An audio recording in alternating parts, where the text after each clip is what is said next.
Hi, my name is Tony Albert. So in 2015, I was traveling for 8 months outside of Australia, and a big part of my practice is the use of a collection that I call Aboriginalia, which is kind of kitsch Australiana with images of Aboriginal people on it. And it comprises or is used a lot in my work through large text-based installation and wall installation. And I was quite apprehensive about traveling for a long period of time without having the collection with me.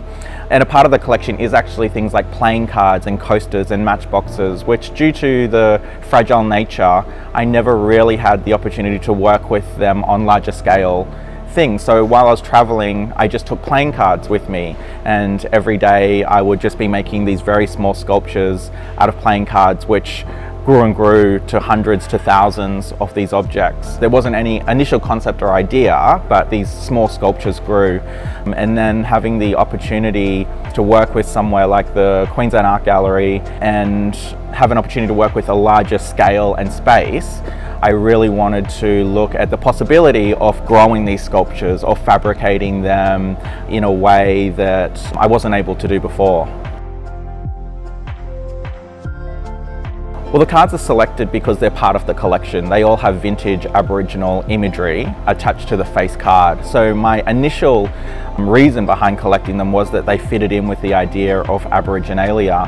When you look at it like conceptually within the framework of the art pieces, what is really interesting is not only the front of the cards and that beautiful vintage imagery, which is so important to my work, but the cards itself and the monarchy, which is represented on the back of the playing cards, the ace through to the king, all those different ideas that develop when you look at a hierarchical structure and how that plays off the front of with the Aboriginal image. So it's got these almost like these two different cultures are attached to the single playing card. I love that you have 52 cards in a deck, so the opportunity to work on multiples through using cards I think is really interesting. And then you have the element of just playing games and chance and luck, and I think is really indicative of the human condition. It's like it doesn't matter what hand you're dealt in life, you can still win the game, which I think, you know, from something so simple as a deck of cards, there's all these multiple readings that can happen from it. And that was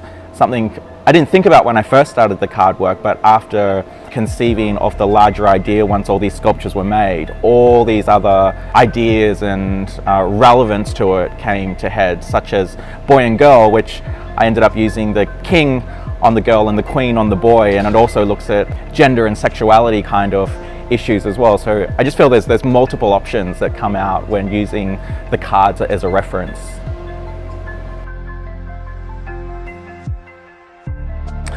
Oh, wow. Well, I am, I think, a massive collector. I think people don't realize how huge the collection is. And I always say, along with the Aboriginalia, which I started collecting as a child from second-hand shops, I also have one of the biggest Smurf collections, which has actually been on display at the Queensland Art Gallery. But Smurfs were distributed through BP in Australia, the petrol station. So every time we'd get petrol, we would get a Smurf. I think it's really important for young artists to not only realize how hard you have to work, but why are you engaging with art? I find younger artists are looking at these different issues, and I'm like, well, what's attached to your life and what are you doing? What is significant within that? If you really love football, make art about football. You don't need to be a male artist and make work about female issues or vice versa. Like, no one understands what your point of view is and why you're saying it. And I think that is something really significant and important. What feeds you should be what your art is about. And I think, yeah, the best advice I could give to anyone is follow, what's in your heart and what you have to say.